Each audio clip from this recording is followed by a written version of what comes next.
Damn, son, where'd you find this?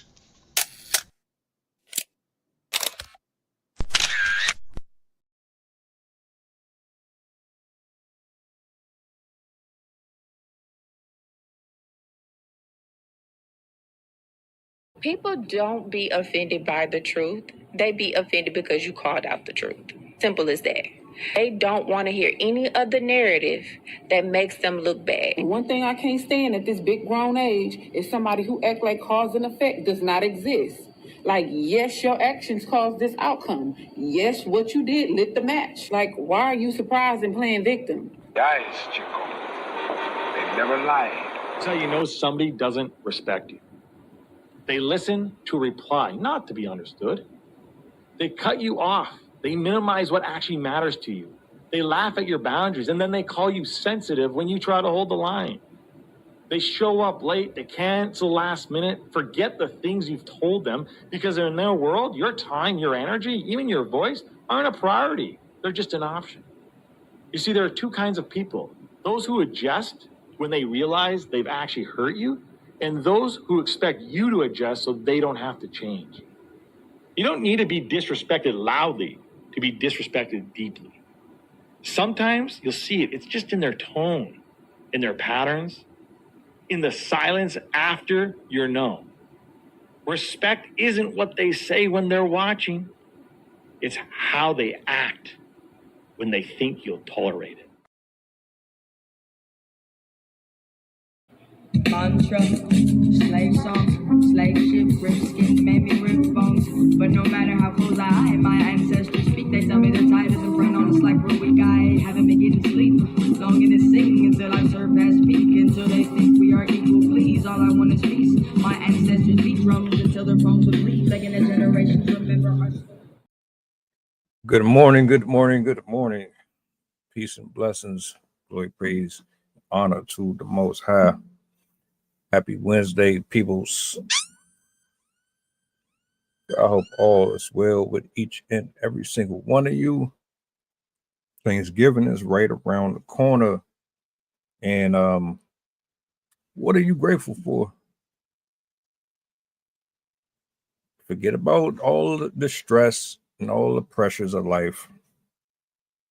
What are you grateful for right now? Something to think about.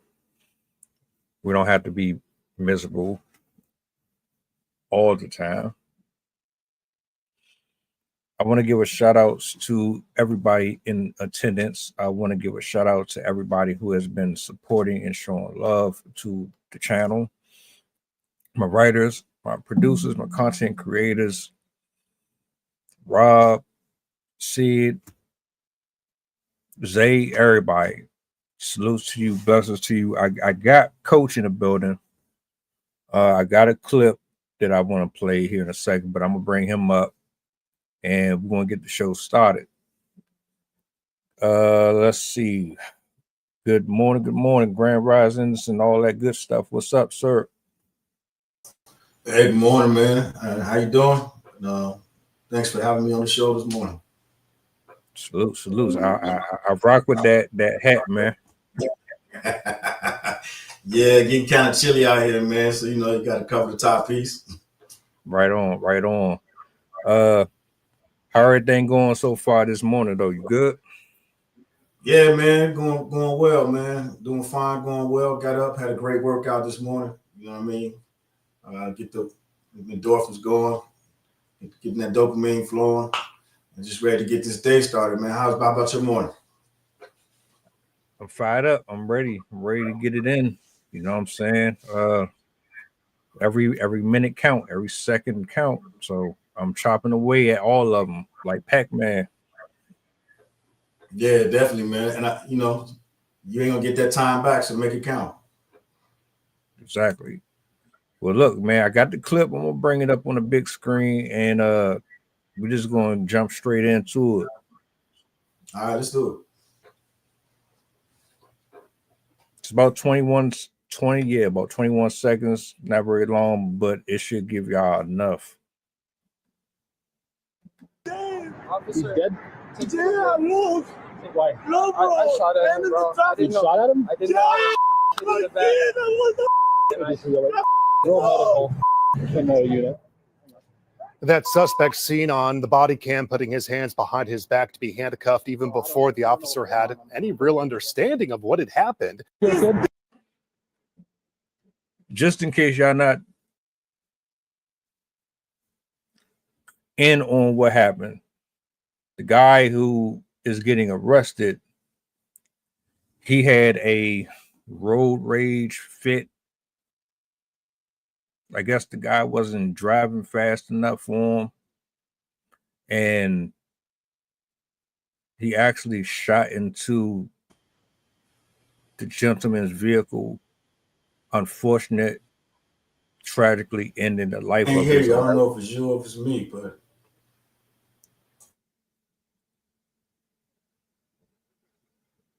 Still no. He ended the life of a 11-year-old during a traffic situation, and try this again. Just refresh my computer. yeah, unfortunate situation. First thing, I shared it with you prior, but I want to get your initial thoughts on the footage itself, and maybe we'll kind of peel back the layers a little bit more with deeper context. How do you feel about this, like seeing it for the first time? Man, it's crazy. I mean, you hear about it. You hear about that kind of stuff every day, but it's different to actually see it being broadcasted on social media, and then with the individual being so young. I mean, 11 years old. Who knows what was going through the individual's mind? But to see him jump out and surrender and tell the authorities what was going on, and I don't know, it's kind of weird because it's like, I did it, arrest me, get it over with, and the cop didn't even know what was going on. So it's definitely confusing. We've done probably 5 to 6 different shows on road rage. Some of them are not even live streams. Some of them are just reaction videos. I did 2 on 2 streamers crashing into somebody's vehicles because they couldn't put their phone down. In one of those cases, the woman killed a 57-year-old man going to work because she was on her phone. She had her daughter in the back seat. In this case, though, you got a man who was pissed off because somebody is driving slow or they're not driving fast enough for you. And my thing is, with his story here, he's talking about, well, I didn't know there was a kid in the car. Why does it matter if there was a kid in the car or not? That should be the last thing that you acknowledge.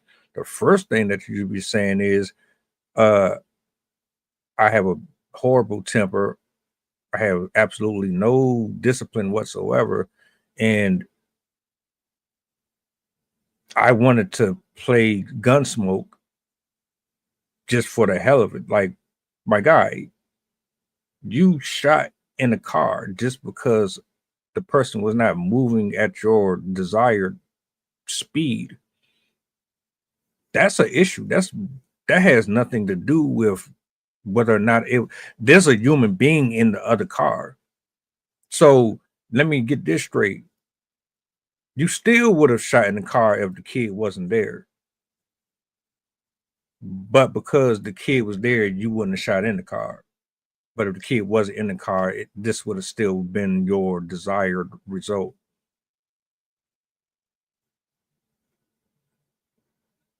That's pretty much what he's self-voluntarily told.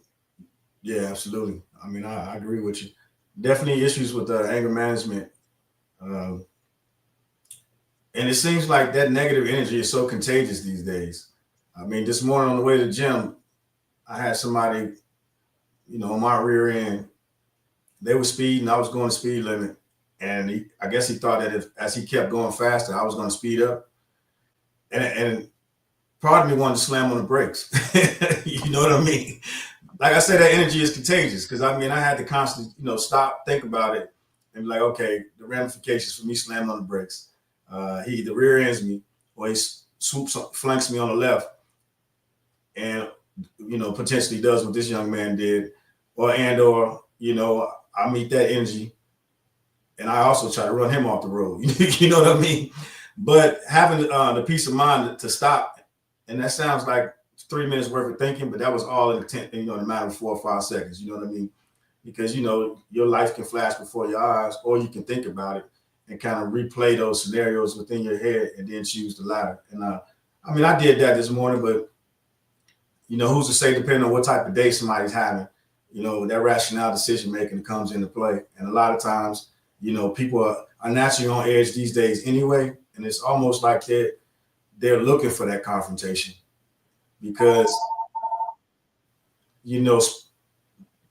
meeting that aggression and being able to get into that confrontation, some people get a rush out of it. It's almost like a sense of relief for some people as well. And then they don't realize what's happened until after they've come back to reality and realizes, oh, what happened? I didn't even think about it. I just was overrushed by the rage. So, a lot of things kind of come into play.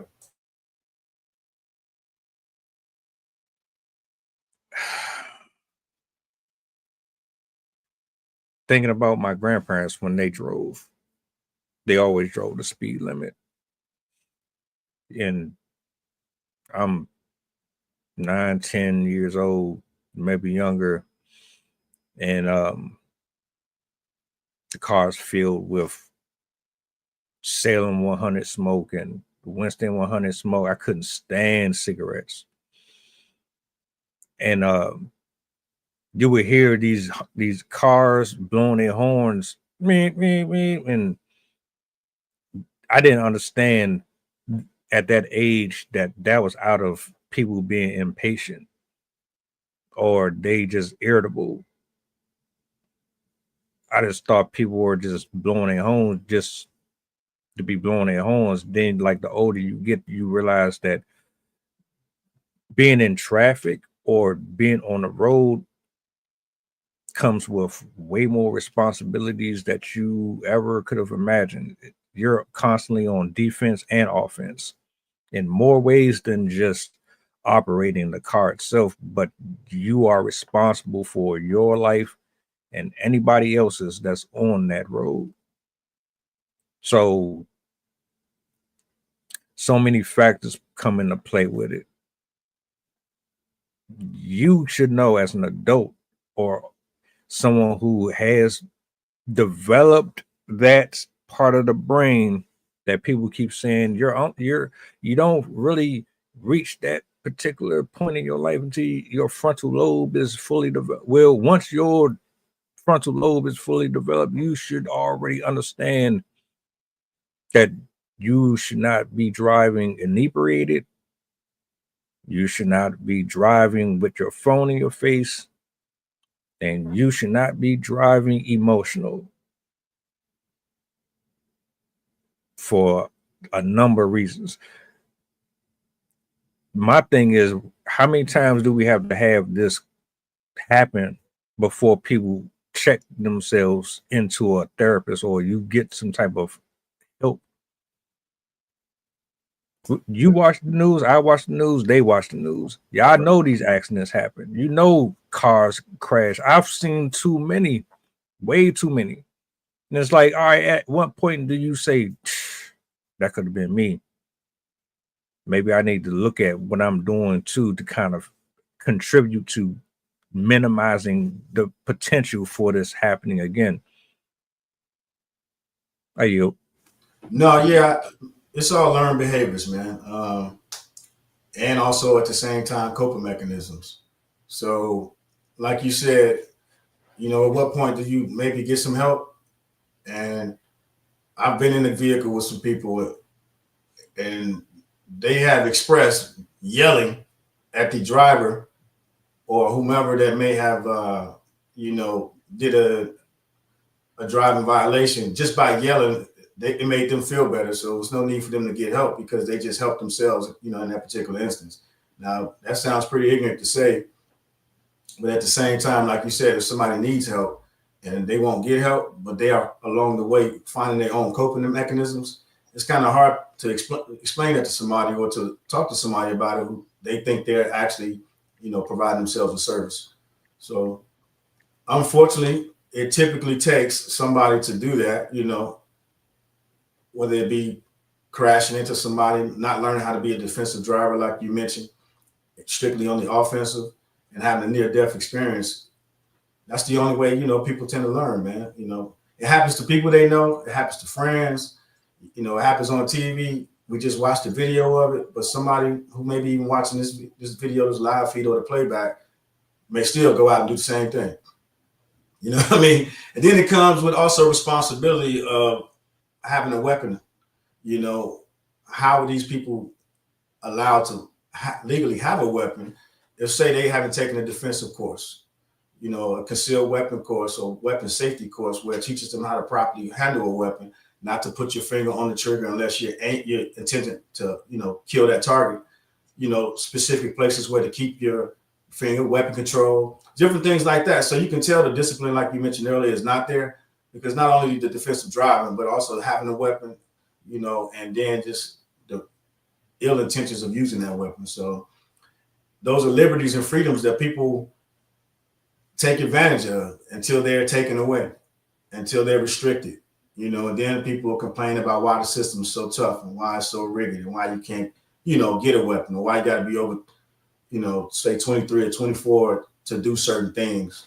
Like you said, due to development or lack of development, of say frontal lobe or whatever the case may be, just personal development, in totality. I'm glad you said that. Let me ask you a question, right? Because you was in service. Handling weapons in general. What do they teach you about? Pretty much following protocols where you're in a position where you have to protect someone or protect yourself, and you have to use the best judgment possible if you're going to be forced to actually have to use a concealed weapon. Like, how does that training usually go in general? Because a lot of folks, they buy guns just because they buy them. They don't really understand how serious it is to actually own one. Clearly, he just got one, and he's probably someone who probably shouldn't have had one unless he was going to be properly trained to own one, because nothing about that shows me that he was prepared. It's like giving someone $1 million and then they blow it on nothing but cars, jewelry, and just miscellaneous stuff. Michelle. Like you said, man, you answered your own question. Getting a weapon, getting a car, getting a house, anything that you are receiving, there's a process for it. You have to be eligible. You have to be eligible to get a weapon. You got to be eligible for a loan to get a car, for a house. There's a checklist, right? Making sure that you cross certain T's, dot certain I's. You can't get a certain house over a certain value if you can't afford it. As far as for a weapon, they run a security check. You know what I mean? There's a process to actually getting a weapon. And now, once you receive the weapon and you have the weapon in hand, that's probably where the disconnect is, because you should probably have to go to training first. One, to show that you're competent. Two, to show that you've probably passed safety courses. Three, you're able to disassemble and reassemble the weapon. And these things are all important because as you're going through these things, you're going to learn and make sure that how to treat that weapon and the responsibility that comes with the weapon. But if you just like get in the car from your friend, no responsibility, you borrow it, take it out, you may speed, you may curb check, you may run a few lights because it's not your car. Same thing if you borrow a weapon, you may learn from the movies or the clips you see on YouTube, you know, how to load it and then how to squeeze the trigger. But that doesn't mean you know how to effectively hit the targets, use discernment, learn how to de-escalate situations or activities, the weapon being the last course of action. So it's a process. And then at the same time, too, you can go through all of that, learn those processes, and then just use bad judgment and the same outcome can happen. So it just goes down to education. It goes down to responsibility and then repetition. Repetition and using the safety. Repetition and disassembling the weapon, putting the weapon back together. Going to target practice, learning what's an official target, what's a threat. You understand what I'm saying? So again, it's an education piece. It's repetition of having good patterns and good behaviors and good intentions on what to use the weapon with. Just like the hunters. Hunters go out there, you know, they wear safety apparel, the reflective gear, so that way nobody accidentally gets shot, friendly fire. So there's certain mechanisms and things that are in place. But again, you as the individual, one, have to have good intentions, and two, be a responsible individual, and three, you have to fear that some type of repercussion is going to come, because if you can just go out there and discharge your weapon or crash a vehicle into somebody and there's no reprimands, there's no repercussions, then what exactly is that's going to hold you in place to want to do the right thing? And it goes back to checks and balances again. You know what I mean? It's all about balance. And that makes perfect sense. There's a lot of folks in possession of weapons who will probably fail them tests. Like some of y'all just angry. Facts. Why are you so angry? First of all right. If you late, maybe you should have left out earlier. If you really wanted to get to work on time, then you know when you're supposed to be there. If you're in a hurry to get to a destination and there is no time frame on it, then why are you annoyed in general? Right. Also, what does an 11-year-old got to do with your attitude? But what does anybody have to do with your attitude? When you stepped outside of the house, you left out with that. I didn't wake up next to you. So why are you bringing that on the road? And ladies and gentlemen, I know life is hard. I know things are happening around us that trigger us, but you can't put or take your anger out on other people for stuff that's going on with you. You got to eat that and figure out how to handle it. That's like me getting on a call with you, snapping on you about something that happened over on my side. What you got to do with that? You came with all great energy. You ready to do what is needed for whatever situation, and I come in with this nasty attitude, and nobody wants to be around that. Right. I couldn't stand doing that at work. You always had that one person that always sucked the life out of everything. Fix your stuff. I know you're not going to do it, but again, we've been down this road so many times that at some point you got to start looking in the mirror. What am I doing wrong? That could have been me that killed that person. That could have been me that was getting handcuffed. Now, another thing about the video that I wasn't even thinking about, but the comment section. Oh, the comment section had a lot to say about this. They didn't like how the officer responded to the whole situation. They turned it into a whole race thing.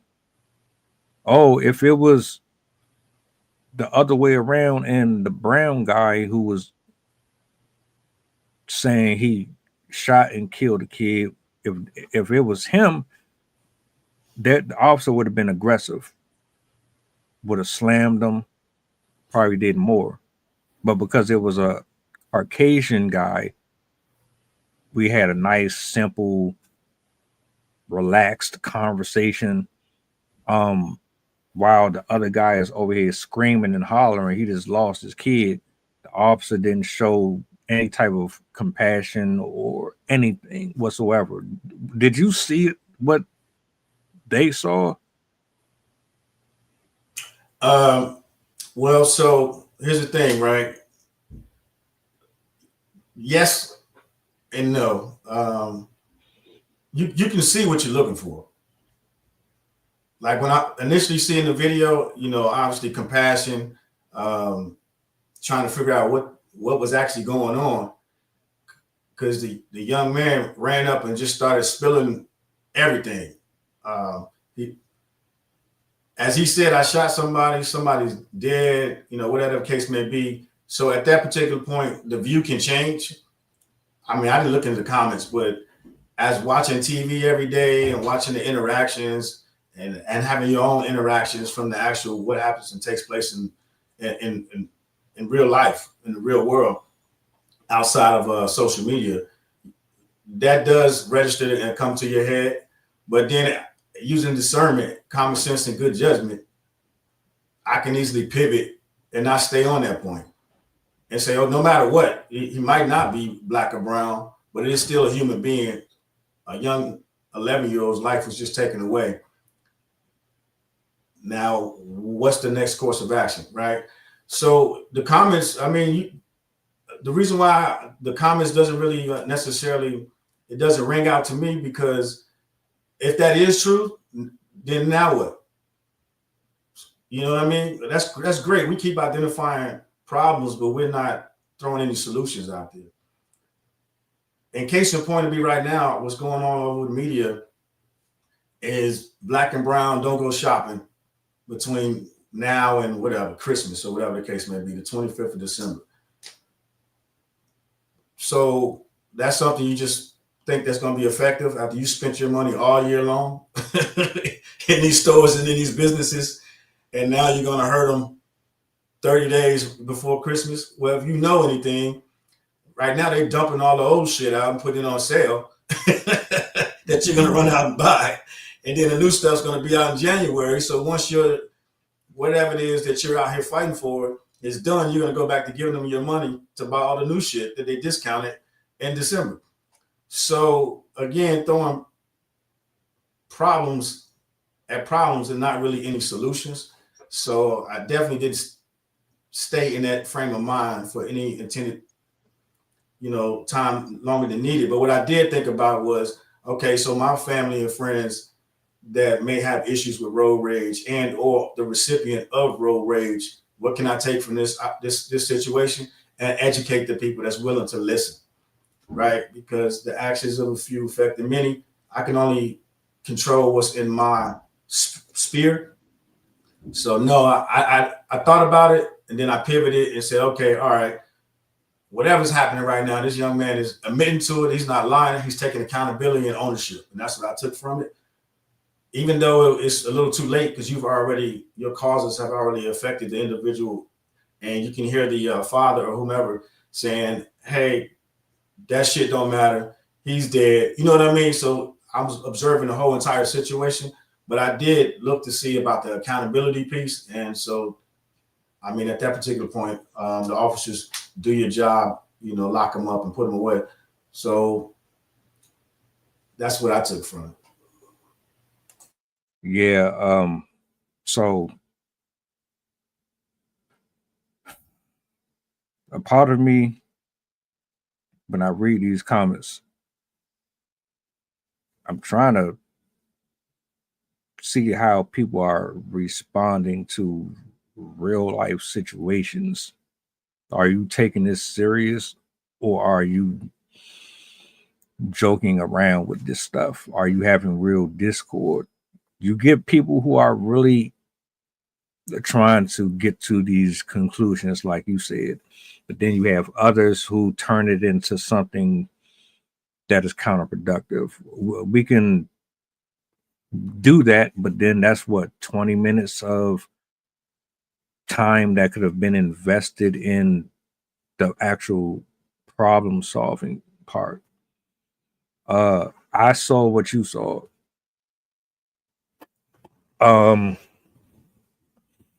He took accountability, but he didn't take responsibility. And what I mean is, brother, you already knew you had a complex, or you have like triggers that you never dealt with.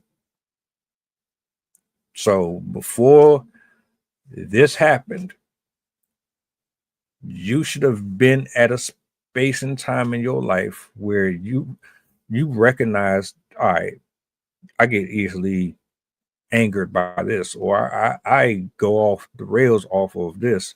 I get triggered by this. You're supposed to know yourself so well that you know how to compartmentalize all of that stuff, just in case you get tested or put in positions where you're going to get put face to face with things that are your weaknesses. If you're married and a man comes on to your spouse, temptation, you got to know how to deal with temptations. You got to know how to say no and walk away from this, that, and the third. Like, there's different variations of it, but at the end of the day, you could have prevented this from happening, period, if you had control over who you are, and you don't. Saying after the fact, well, cool, you didn't drive off and try to evade the police, but we wouldn't be here if you would have done what was necessary to prevent this in the first place. That's the conversation. Whether or not the officer or officers in general do this, I mean, yeah, like you said, that can be addressed. Let that be facilitated in an arena at a specific time and date where it's necessary for it. Right now, what we need to do is deal with what happened here. What do you want the officer to do? Do you want the officer to shoot the person because he killed somebody? Do you want the officer to slam them and beat them down? The damage is already done over here. He didn't run.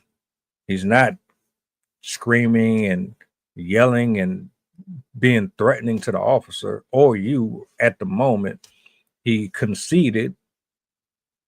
He's not a threat at, like, what are you expecting? And I think the problem with that is what folks want to happen. They want to see the knee on the neck. They want to see bodies getting thrown up against windows. They want to see aggression. They want to see that you are just as upset or just as violent towards this person for something that has just egregiously happened as you would anybody else. And yeah, you can feel that way about it, but it's not going to change the fact that you can't bring this child back.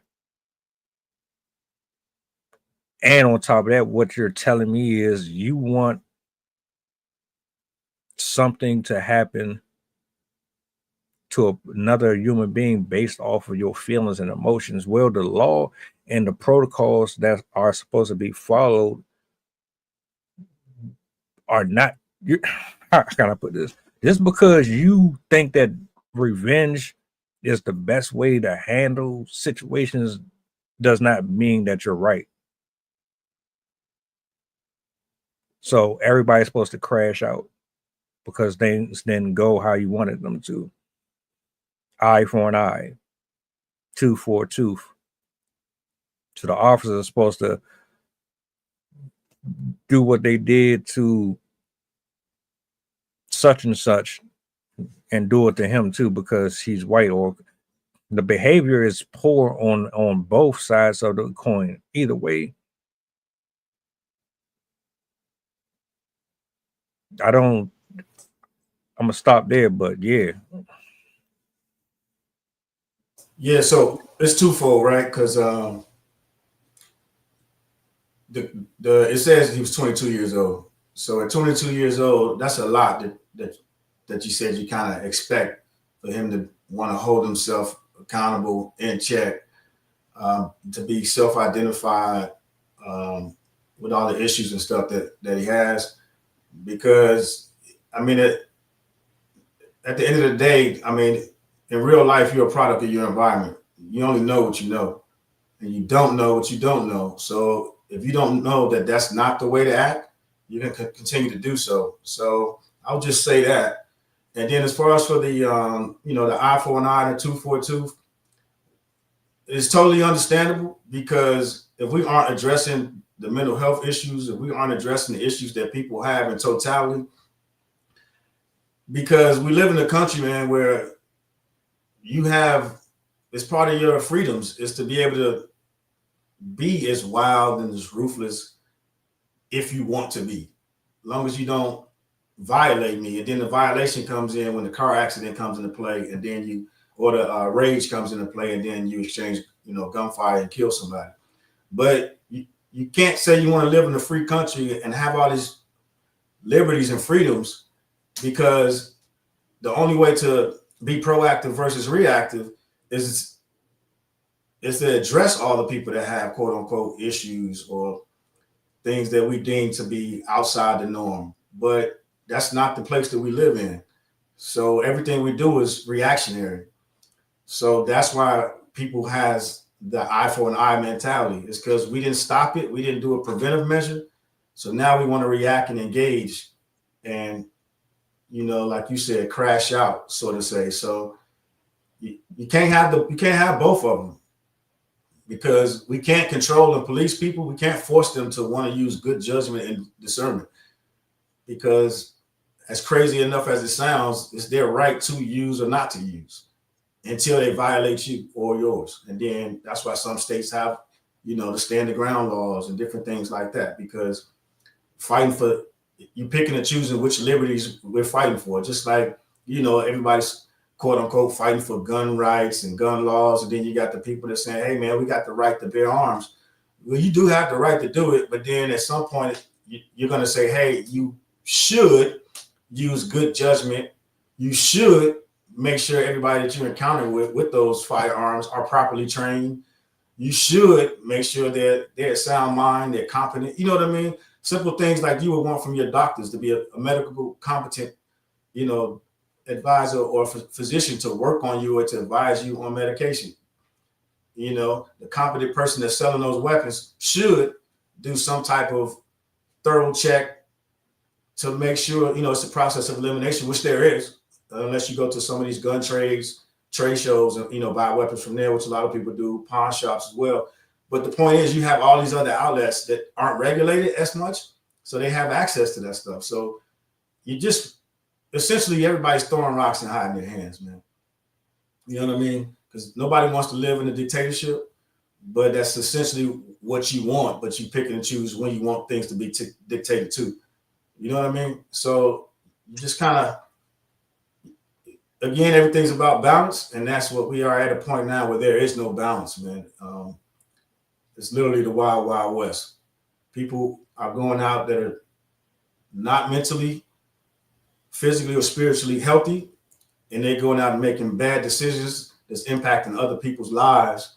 And at the same time, you got people saying it's their right to do so, if that makes any sense. So it's not something that you're going to necessarily be able to fix, man, because that's one of the freedoms of living in America. Yeah, and it's sad. You're gonna see it more. Yeah, absolutely, man. People not gonna stop drinking and driving. They're not gonna stop smoking and driving. And if you got into an argument or a fight with your spouse or loved one or something like that, you're gonna get on the road emotional.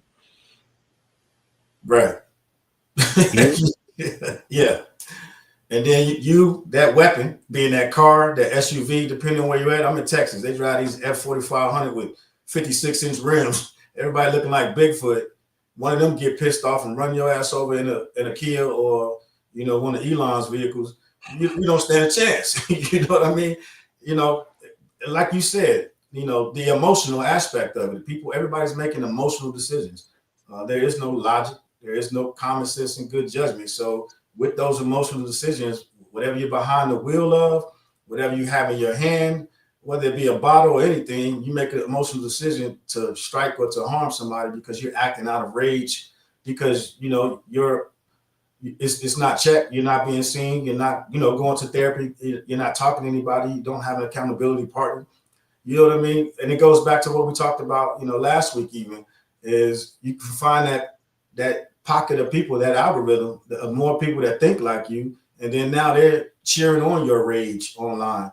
So it doesn't matter who's talking about maybe fixing things or doing some other things, because now you can pivot and go speak to whomever you want to that has like-minded tendencies. And you guys can get together, get in the car, and everybody be pissed off and go shoot some shit up. So I mean, it's kind of hard to, to remedy that in small doses anyway.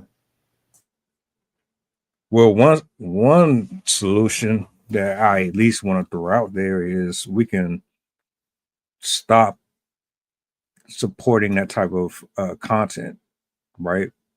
Where folks are spending nothing but their time spewing out anger and ignorance and biases. If you stop fueling it, then maybe we give ourselves more chances to see things that are positive being posted, being shared. Cultivate your timeline better. Rewire the way that you think. You are what you consume. Facts.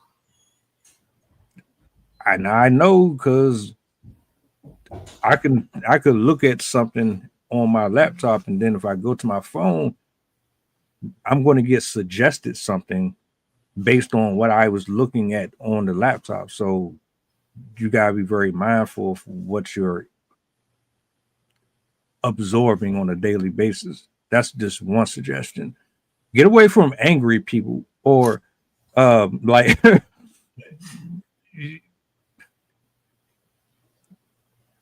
ticking time bombs. Folks that don't know how to regulate their emotions. You might want to start to remove yourself from that a little bit, especially if you don't necessarily walk in the same patterns that they do.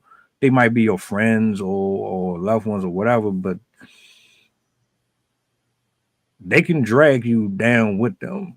You are who you are around, right? And it's not definitely the environment, definitely. Yeah. It's not that you hate them or nothing. It's just preservation. Let's say you both are going in the same direction, but you see that the ledge is getting closer. They don't see it. They think they still got plenty of walking space, but you decide that you want to turn and go, but they want you to keep going. Yeah, man. So here's a few things. Great points, right? But the problem is, like that video we watched yesterday, and the gentleman mentioned 4 of the friends. If you're in a friend of 5, and you're looking at the other 4, and that's your barometer, you're like, well, I'm doing better than them. You know what I mean? Because typically people will say, if you're the smartest person in the room, it's time for you to change rooms. What if you don't want to change rooms? What if you don't want to step up and you're just complacent with being where you are? Typically, you know, the old terminologies, like you mentioned, grandparents, the birds of a feather flock together, old things like that. You know what I mean? So some people like to watch other people do bad. And then that way they can say, at least I'm doing better than them. And that's the reality of it. You know what I'm saying? That's the reality of it. And it's unfortunate, man.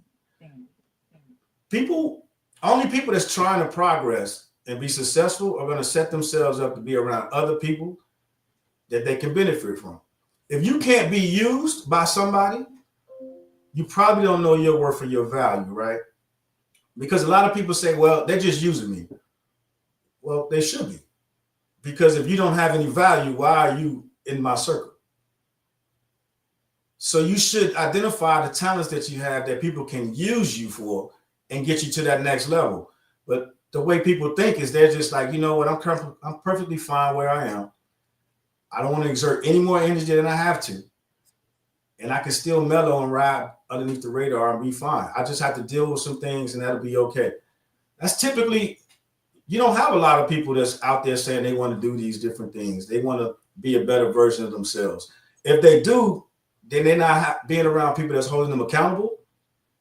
So you have to think about the mindset. Well, you're saying one thing and you're doing another. You say you want to be a better version of yourselves, but you're hanging around people that aren't exhibiting the beliefs that you have. And then you have to think about why they stand in those situations. And if you talk to them and ask them, they'll tell you. I've had several people that I've asked. Imagine picking a job when your job is to hold somebody accountable and help them be a better version of themselves. That means they got to actually want to do it because they can't blame you for it and they're still paying you, right? It's like a personal trainer going to the gym. Or you go work out and they serve donuts and pizza at the gym just to keep you coming in because, hey, you're happy, but you aren't necessarily getting any real progress because if we know when it comes to working out, 10% of it is actually in the gym. You know what I mean? 50 is actually in the kitchen. And then the rest comes in resting, working, wash, rinse, repeat. So again, it's look at the patterns and look at the mindset and the frame of people. Some people just don't want to do better than what they're doing. That's the reality of it. And just have to come to grips. And that's why a lot of people, everybody can't go. So that's why as you start to move forward and then people look at people that aren't necessarily going with them, well, if we don't have the same ideals and the same goals and objectives, there's no way for steel to sharpen steel because you aren't steel. And you have to identify that and keep moving on. And then you said to not entertain that. It's so hard not to entertain, right? Because it's not necessarily just online. It's in the TV shows, 90 Day Fiance, the Real Housewives of whoever the hell subdivision it is. You know what I mean? These are the things that people are naturally gravitating to. You know what I'm saying? They're watching these shows and they sitting at home like, shit, it ain't that bad. You know what I mean? Or they're being able to lift themselves up and maybe relate or look down, whatever the case may be, at these things that they see on TV and online, and it's not holding that mirror up, and they don't have to hold themselves accountable and have to continue to push forward. Yeah, you're right. Pray, stay covered. I want better for the people, but you understand human nature. It's like, well, at least I said something. That accountability piece is a bitch. That's a real bitch. Like, for sure. And that goes on both sides. It does, man. It does. It's unfortunate. People got issue with accountability. You know why? Because every year around this time, what do people say? I'm gonna get my stuff together. I'm gonna eat right. The biggest freaking marketing tool out there is what? Come get these 10% off gym memberships. You know what I mean? It's the same shit every year, man. So has their plans, the business marketing plans and tools are based on the lack of accountability that the consumers have, because they're going to do the same thing gearing up to this time of year. They're going to spend all their damn money at the end of the year, and then they're going to go out and make all these plans and how they're going to do things to better themselves in their lives at the beginning of the year. And they're going to need their rebooster or their re-energizer come February. You know what I'm saying? You know, and if nobody's holding you accountable, but you're just still spending money and you're still going out here and going to your same social circles and doing the same thing, you know, doing the same thing over and over again, but expecting a different result. We already know what that is. You know what I mean? It's insanity. But people do it. It's a part of their patterns and their DNA, and they don't really realize it, because the moment somebody tries to bring it up and say something to them, they cut your ass off. Mm-hmm. Yep. Done happened to me on a number of occasions. And I'm at the point where I don't go ahead, keep walking. Right. And that's a process of elimination, man. And you know what? That's why they say everybody can't go. What people need to realize is their value, their worth, and stop dragging their dead weight along with them. That way, the road will get easier. It won't be as hard as, you know, people say, well, I got to get everybody out. Nah, man. Like you just said, the biggest issue we have is we're worried about people who ain't worried about themselves. You understand? And we're bred to be that way. Everything we've done since kids was play team sports, team activities. Take care of the person next to you. Take care of the person next to you. And then you look at other communities, they played individual sports that taught them how to strategize, how to be leaders, how to focus and see the big picture, and then go out there and be a part of the team. But the subtle memories and reminders, when you get on the plane, put your fucking mask on first. That way you can help the person next to you. You know, little things like that in life that you come across, and they teach you, take care of yourself first. You can't help somebody else if you can't take care of yourself. How can you pour into somebody else when you're empty? You know what I mean? So I just think that's the mindset we need to get in. There's nothing wrong with being selfish in that aspect of making sure you take care of yourself first, because nobody else is going to take care of you at the end of the day. They're going to wait for something easier to come along, because putting in work and doing the work is hard as hell. If it was easy, everybody would do it. We wouldn't have these conversations, because everybody would be walking around pristine, you know what I mean, held together. You know what I'm saying? But it's not. And the people that don't want to do it, they're going to find a road less traveled, the easier path. It'll be a bunch of 6 other people that's sitting around, ain't doing shit with themselves, complaining about how the man or somebody is holding their asses down. And now they got 7 versus 6, and the group's getting stronger. Talk your shit. Hold up, where my button at? Hold up, is it this one? Wait a minute. Real talk though. Yeah. Y'all gotta get it together on this road, man. If I'm late, I'm late. Write me up. If I'm early, then I always prided myself on being early, because that gave me time to get my mind ready for whatever I gotta get done. Right. But if I'm late, I'm not about to sit here and crash out on everybody, because and then on top of that, my final thoughts. Having a weapon is such a responsibility, and me just knowing myself, I always think about that. I have to make sure that if I'm ever in situations where I might have to use such and such, I know that this was the only result. If push come to shove, I don't want to take nobody's life at all, ever. Don't care if you hate my guts.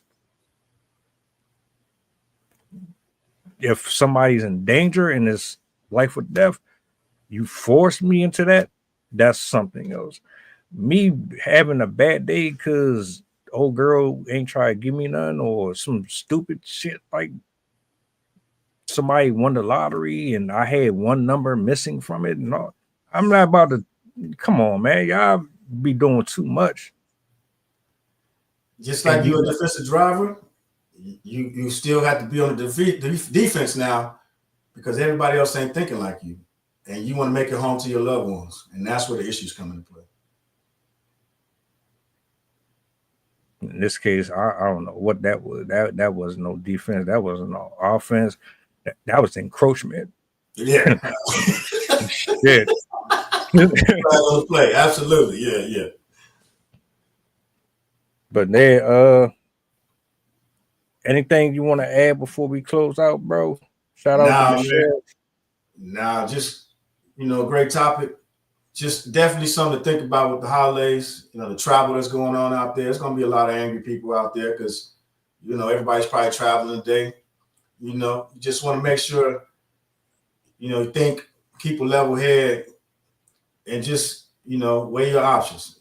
You know what I mean? Think about what's important to you, and make good decisions. And like you said, it's no reason for you to be that angry. But you know what I mean? And if you are that angry, especially around now, it's the holiday times, find somebody to talk to. And it ain't always your family because they're gonna talk shit about you behind your back as soon as you walk out the room. You know what I mean? So find somebody to talk to, even if it's online, or hit me up. You know what I mean? I'm online. But get it off your chest. Stop carrying that burden and that weight around. And you'll realize you'll be able to, with a little bit of clarity, you'll be able to make better decisions. And with better decisions, you'll have better outcomes. And, try to be peaceful. Have a great holiday. Real spill, wise words. And thank you, bro, for pulling up this morning. Happy Thanksgiving to everybody. If you're on the road or if you're taking flight, be safe. Enjoy your loved ones. Don't be bitter. Get rid of the hostility and the animosity. If you ain't talked to people in years and all that, this is a time to be grateful that you're still alive. We still present. This is a short-lived experience that we have here. So that being said, we out. Later on, Sydney is up, and we'll be back tomorrow. So y'all take it easy. Do me a solid before y'all go, if you don't mind. Hold on, is it that one? What's the goddamn button? Peace. Peace. Mantra, slave song, slave ship, rip skin, made me rip bones. But no matter how close I am, my ancestors speak. They tell me the tide isn't run on us like we're weak. I haven't been getting sleep. Longing to sing until I surpass peak. Until they think we are equal, please. All I want is peace. My ancestors beat drums until their bones would bleed. Begging the generations remember our story.